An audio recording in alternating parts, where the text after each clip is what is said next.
हरे कृष्णा।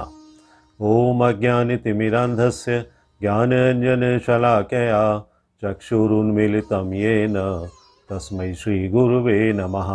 हरे कृष्णा। अभी कुछ ही दिनों में गुड़ी पड़वा और उगादि का महत्वपूर्ण त्यौहार आने वाला है। गुड़ी पड़वा के दिन हिंदू नव संवत्सर का आरंभ माना जाता है। चैत्र मास की शुक्ल प्रतिपदा को गुड़ी पड़वा या वर्ष प्रतिपदा या उगादि कहा जाता है।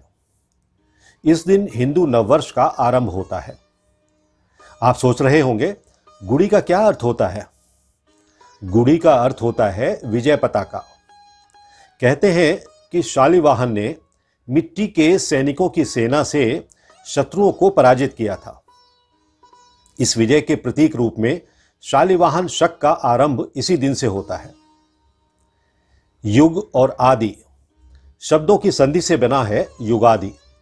आंध्र प्रदेश और कर्नाटक में युगादि और महाराष्ट्र में ये पर्व गुड़ी पड़वा के रूप में मनाया जाता है। इसी दिन चैत्र नवरात्रि का शुभारंभ होता है। आइए अब हम विस्तार से जानते हैं इन दोनों त्योहारों के बारे में जो भारत के प्रमुख त्योहार माने जाते हैं। ऐसा कहा जाता है कि इसी दिन ब्रह्मा जी ने सृष्टि का निर्माण किया था। इसमें मुख्यतया ब्रह्मा जी और उनके द्वारा निर्मित सृष्टि के प्रमुख देवी देवताओं, यक्ष, राक्षसों, गंधर्वों, ऋषियों, मुनियों, नदियों, पर्वतों, पशु पक्षियों और कीट पतंगों का ही नहीं, रोगों और उनके उपचारों तक का भी पूजन किया जाता है। नव संवत आरंभ होने के कारण इस तिथि को नव संवत्सर भी कहते हैं। चैत्र ही एक ऐसा महीना है, आपको यह जानकर आश्चर्य होगा कि चैत्र ही एक ऐसा महीना है जिसमें वृक्ष तथा लताएं पल्लवित और पुष्पित होती हैं। शुक्ल प्रतिपदा का दिन चंद्रमा की कला का पहला दिवस माना जाता है। वनस्पतियों को सोमरस चंद्रमा ही प्रदान करता है। आंध्र प्रदेश, कर्नाटक और महाराष्ट्र में सारे घरों को आम के पेड़ की पत्तियों के बंधनवार से सजाया जाता है। सुखद जीवन की अभिलाषा के साथ साथ ये बंधनवार समृद्धि व अच्छी फसल की भी परिचायक है।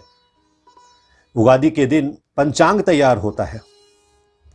महान गणितज्ञ भास्कराचार्य ने इसी दिन से सूर्योदय से सूर्यास्त तक का दिन, महीना और वर्ष की गणना करते हुए पंचांग की रचना की थी। ऐसा भी कहा जाता है कि शालिवाहन नामक एक कुम्हार के लड़के ने मिट्टी के सैनिकों की एक सेना बनाई थी और उस पर पानी छिड़ककर उनमें प्राण फूंक दिए थे और इस सेना की मदद से शक्तिशाली शत्रुओं को पराजित किया था। इस विजय के प्रतीक के रूप में शालिवाहन शक का आरंभ हुआ। कई लोगों की मान्यता है कि इसी दिन भगवान राम ने वानर राज बाली के अत्याचारी शासन से दक्षिण की प्रजा को मुक्ति दिलाई। बाली के त्रास से मुक्त हुई प्रजा ने घर घर में उत्सव मनाकर ध्वज फहराए। आज भी घर के आंगन में ध्वज के आकार वाली गुड़ी खड़ी करने की प्रथा महाराष्ट्र में प्रचलित है। महाराष्ट्र के घर घर में उसे देखा जा सकता है। इसीलिए इस दिन को गुड़ी पड़वा नाम दिया गया। इस अवसर पर आंध्र प्रदेश में घरों में पच्चड़ी प्रसादम तीर्थ के रूप में बांटा जाता है। इसका बहुत महत्व है। कहा जाता है कि इसका निराहार सेवन करने से मानव निरोगी बना रहता है, चर्म रोग भी दूर होता है। इस पेय में जो वस्तुएं मिली होती हैं वो स्वादिष्ट होने के साथ साथ आरोग्य प्रदान करने वाली होती हैं। महाराष्ट्र में पूरन पोली या मीठी रोटी बनाई जाती है। इसमें जो चीजें मिलाई जाती हैं वे हैं गुड़, नमक, नीम के फूल, इमली और कच्चा आम। गुड़ मिठास के लिए होता है, नीम के फूल कड़वाहट मिटाने के लिए होते हैं और इमली व आम जीवन के खट्टे मीठे स्वाद चखने का प्रतीक होती हैं। यूं तो आजकल आम बाजार में मौसम से पहले ही आ जाता है, किंतु आंध्र प्रदेश, कर्नाटक और महाराष्ट्र जैसे राज्यों में इसी दिन से आम को खाने का प्रचलन है। भारतीय नववर्ष का प्रारंभ चैत्र शुक्ल प्रतिपदा से ही माना जाता है और इसी दिन से ग्रहों, वारों, मासों और संवत्सरों का प्रारंभ गणितीय और खगोलीय शास्त्रीय संगणना के अनुसार माना जाता है। आज भी जनमानस से जुड़ी हुई यही शास्त्र सम्मत काल गणना व्यावहारिकता की कसौटी पर खरी उतरी है। इसे राष्ट्रीय गौरवशाली परंपरा का प्रतीक माना जाता है। विक्रमी संवत किसी संकुचित विचारधारा या पंथ पर आधारित नहीं है। हम इसको पंथ निरपेक्ष रूप में देखते हैं। यह संवत्सर किसी देवी देवता या महान पुरुष के जन्म पर आधारित भी नहीं है। ईसवी या हिजरी सन की तरह किसी जाति अथवा संप्रदाय विशेष की भी नहीं है। हमारी गौरवशाली परंपरा विशुद्ध अर्थों में प्रकृति के खगोल शास्त्रीय सिद्धांतों पर आधारित है और भारतीय कालगणना का आधार पूर्णतया पंथ निरपेक्ष है। प्रतिपदा का यह शुभ दिन भारत राष्ट्र की गौरवशाली परंपरा का प्रतीक है। ब्रह्म पुराण के अनुसार चैत्र मास के प्रथम दिन ही ब्रह्मा ने सृष्टि की रचना आरंभ की थी। यह भारतीयों की मान्यता है, इसीलिए हम चैत्र शुक्ल प्रतिपदा से नववर्ष का आरंभ मानते हैं। इसी प्रतिपदा के दिन आज से 2054 वर्ष पूर्व उज्जैनी नरेश महाराज विक्रमादित्य ने विदेशी आक्रमणकारी शकों से भारत भूमि का रक्षण किया और इसी दिन से काल गणना प्रारंभ की। विक्रमादित्य महाराज के नाम से इसे विक्रमी संवत कहकर पुकारा जाता है।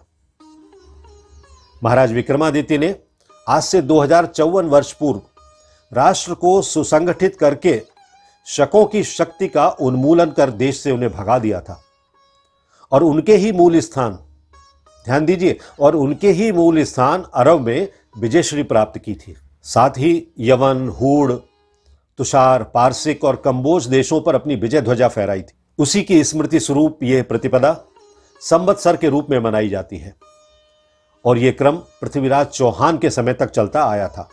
ऐसा भी माना जाता है कि हम प्रतिपदा से प्रारंभ कर 9 दिन में 6 मास के लिए शक्ति संचय करते हैं और फिर अश्विन मास की नवरात्रि में शेष 6 मास के लिए शक्ति संचय करते हैं। देखिए, हमारी पौराणिक व्यवस्थाएं कितनी वैज्ञानिक हैं, कितनी सुगठित हैं, कितनी तार्किक हैं। हमें इन पर विश्वास करना चाहिए। यह समय 2 ऋतुओं का संधि काल है। इसमें रातें छोटी और दिन बड़े होने लगते हैं। प्रकृति नया रूप धारण करती है। ऐसा प्रतीत होता है कि प्रकृति नए पत्ते धारण कर नव संरचना के लिए ऊर्जा प्राप्त करती है। मानव, पशु पक्षी, यहां तक कि जड़ चेतन प्रकृति भी प्रमाद और आलस्य को त्याग कर सचेतन हो जाती है। पहाड़ी क्षेत्रों में इसी समय बर्फ पिघलने लगती है। आमों पर बौर आने लगता है। प्रकृति की हरितिमा नवजीवन का प्रतीक बनकर हमारे जीवन से जुड़ जाती है। युगादि का पर्व दक्षिण भारत के सबसे महत्वपूर्ण पर्वों में से एक है। इसे नववर्ष के आगमन की खुशी में मनाया जाता है। युगादि के पर्व को लेकर कई सारी मान्यताएं प्रचलित हैं। ऐसी ही एक मान्यता के अनुसार जब शिवजी ने ब्रह्मा जी को श्राप दिया था कि कहीं भी उनकी पूजा नहीं की जाएगी। देखिए, शिवजी ने ब्रह्मा जी को यह श्राप दिया था कि कहीं भी उनकी पूजा नहीं की जाएगी, लेकिन आंध्र प्रदेश में युगादि के अवसर पर ब्रह्मा जी की ही पूजा की जाती है। ऐसा इसलिए है क्योंकि ऐसी मान्यता है कि इसी दिन ब्रह्मा जी ने ब्रह्मांड की रचना शुरू की थी। यही कारण है कि इस दिन को कन्नड़ तथा तेलुगु नववर्ष के रूप में भी मनाया जाता है। इसके साथ ही पौराणिक कथाओं के अनुसार इस दिन भगवान विष्णु मत्स्य अवतार में अवतरित हुए थे। युगादि को लेकर कई सारे ऐतिहासिक तथा पौराणिक वर्णन मिलते हैं। ऐसा माना जाता है कि युगादि के दिन ही भगवान श्री राम का राज्याभिषेक भी हुआ था। यदि सामान्य परिप्रेक्ष्य से देखा जाए तो युगादि का यह त्योहार उस समय आता है जब भारत में वसंत ऋतु अपने चरम पर होती है और इस समय किसानों को नई फसल भी मिलती है। और क्योंकि भारत एक कृषि प्रधान देश है, इसलिए प्राचीन समय से ही किसानों द्वारा इस पर्व को नई फसल के लिए ईश्वर को दिए जाने वाले धन्यवाद के रूप में मनाया जाता है। देखिए, भारतीय किसानों की कितनी श्रेष्ठ मान्यता है कि वे भगवान को धन्यवाद देने के लिए इस पर्व का आयोजन करते हैं। ये त्योहार कर्नाटक, आंध्र प्रदेश तथा तेलंगाना के सबसे प्रमुख त्योहारों में से एक है। इस दिन को लेकर लोगों में काफी उत्साह रहता है और इस दिन वो सुबह उठकर अपने घरों की साफ सफाई करते हैं, घरों की साफ सफाई करने के बाद लोग अपने घरों के प्रवेश द्वार को आम के पत्तों से सजाते हैं। इसके साथ ही इस दिन एक विशेष पेय बनाने की भी प्रथा है, जिसका उल्लेख मैंने अभी थोड़ी देर पहले किया था। इसे पचड़ी नाम से जाना जाता है। पचड़ी नामक यह पेय नई इमली, आम, नारियल, नीम के फूल और गुड़ जैसी चीजों को मिलाकर मटके में बनाई जाती है। लोगों द्वारा इस पेय को पीने के साथ ही आस पड़ोस में भी बांटा जाता है। युगादि के दिन कर्नाटक में पचड़ी के अलावा एक और चीज भी लोगों द्वारा खाई जाती है, जिसका नाम सुनकर आपको आश्चर्य होगा। इसे बेबूबेल्ला नाम से जाना जाता है। यह गुड़ और नीम के मिश्रण से बना होता है, जो हमें हमारे जीवन में इस बात का ज्ञान कराता है कि जीवन में हमें मीठेपन तथा कड़वाहट भरे दोनों तरह के अनुभवों से गुजरना पड़ता है।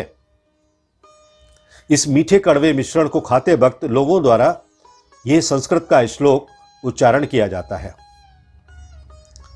शतायुर्वज्र देहाय सर्व संपत्कराय चा सर्वारिष्ट विनाशाय निम्बकम दल भक्षणम। अर्थात इस श्लोक का अर्थ है वर्षों तक जीवित रहने, शतायु, मजबूत और स्वस्थ शरीर की प्राप्ति के लिए, वज्र देह एवं विभिन्न प्रकार के धन की प्राप्ति के लिए, सर्व संपत्ति कराय च, तथा सभी प्रकार की नकारात्मकता का नाश करने के लिए हमें नीम के पत्तों को खाना चाहिए। युगादि के दिन पूजा अर्चना करने की एक विशेष विधि है और इसका पालन करने से ईश्वर की विशेष कृपा प्राप्त होती है। युगादि के दिन सुबह उठकर नित्य कर्मों से निवृत्त होकर हमें अपने शरीर पर बेसन तथा तेल का उबटन लगाकर नहाना चाहिए। इसके बाद हाथ में गंध, अक्षत, फूल और जल लेकर भगवान ब्रह्मा के मंत्रों का उच्चारण करके पूजा करनी चाहिए। इसके साथ ही इस दिन घर में रंगोली या स्वास्तिक का चिन्ह बनाने से घर में सकारात्मक ऊर्जा पैदा होती है।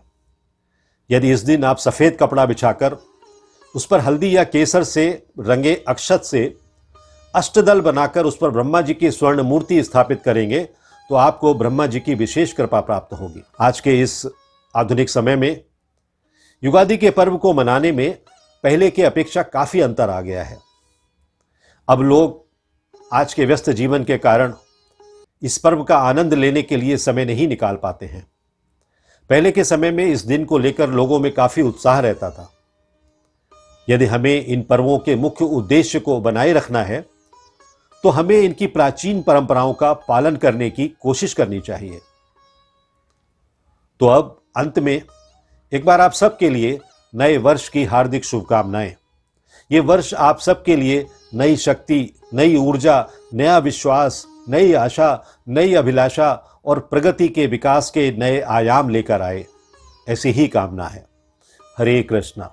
If you like this video, press the like button and share it with your family and friends. If you want to watch more such videos, please subscribe to our channel, and for getting updates, press the bell icon.